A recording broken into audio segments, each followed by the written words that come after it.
ওরা দুধর্ষ বাস ডাকাত। রাজধানীতে একদিনে 2 বাস ছিনতাই করে পথে পথে যাত্রী উঠিয়ে তাদের সর্বস্ব কেড়ে নেয়। শুধু একবার নয়, নিয়মিতই এমন অপকর্ম করে আসছিল চক্রটি। ডাকাত দলের 3 সদস্য এখন আটক পুলিশের হাতে। 18 ডিসেম্বর রাত 10টায় রাজধানীর বিমানবন্দরের সামনে থেকে আশুলিয়া ক্লাসিক নামের এই বাসটিতে যাত্রী বেশে ওঠে সংঘবদ্ধ ডাকাত দলের 10-12 জন সদস্য। এপিবিএন মাঠের বিপরীতে এসে অস্ত্রের মুখে বাসের নিয়ন্ত্রণ নেয় তারা। বাসের ড্রাইভার, হেলপার ও সুপারভাইজারের হাত পা মুখ বেঁধে ফেলে রাখে পেছনে।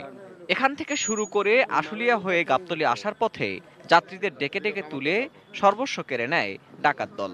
পরে ডাকাতি শেষে যাত্রীদের জোর করে নামিয়েও দেয় বিভিন্ন জায়গায়। স্টার্টিং এতে নামায় আমারে পিছে নিয়ে দুটো থাপড় মারলো, থাপড় মেরে পরে মোবাইল টোবাইল যা ছিল মানে টাকা পয়সা সব রেখে দিল। আমাদের চোখ বাঁধছে, মুখ বাঁধছে, এইভাবে পিছন দিয়ে হাত বাঁধছে। গাবতলী দিয়ে ঢাকায় এসেই তারা শ্যামলীতে অপেক্ষমান ঢাকা সাতক্ষীরা রুটে চলাচলকারী একে পরিবহনের এই বাসটিও ছিনতাই করে একইভাবে। পরে আগের ছিনতাই করা বাসটি কল্যাণপুরে ফেলে একে ট্রাভেলস বাসটিকে নিয়ে মাওয়া পর্যন্ত যায়। পথে যাত্রীদের উঠিয়ে একই কায়দায় সর্বস্ব ছিনিয়ে নেয়। তবে এবারে যাত্রীদের না নামিয়ে তাদের হাত পা চোখ বেঁধে 300 ফিট সড়কে ফেলে যায়।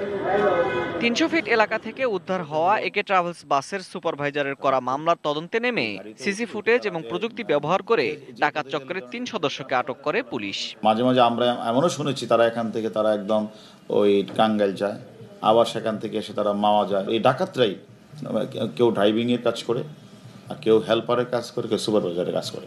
এ ধরনের ঘটনা এড়াতে সাধারণ যাত্রীদেরও সতর্ক হওয়ার পরামর্শ পুলিশের। তবে এরকম ঘটনা যদি ঘটেও যায় তা আসলে কিন্তু কিছু করার নাই, কারণ এই বাসটাতে বাহির থেকে দেখা যায় না, পর্দা থাকে, অন্ধকার থাকে। Ferdous Rahman, ATN news, Dhaka.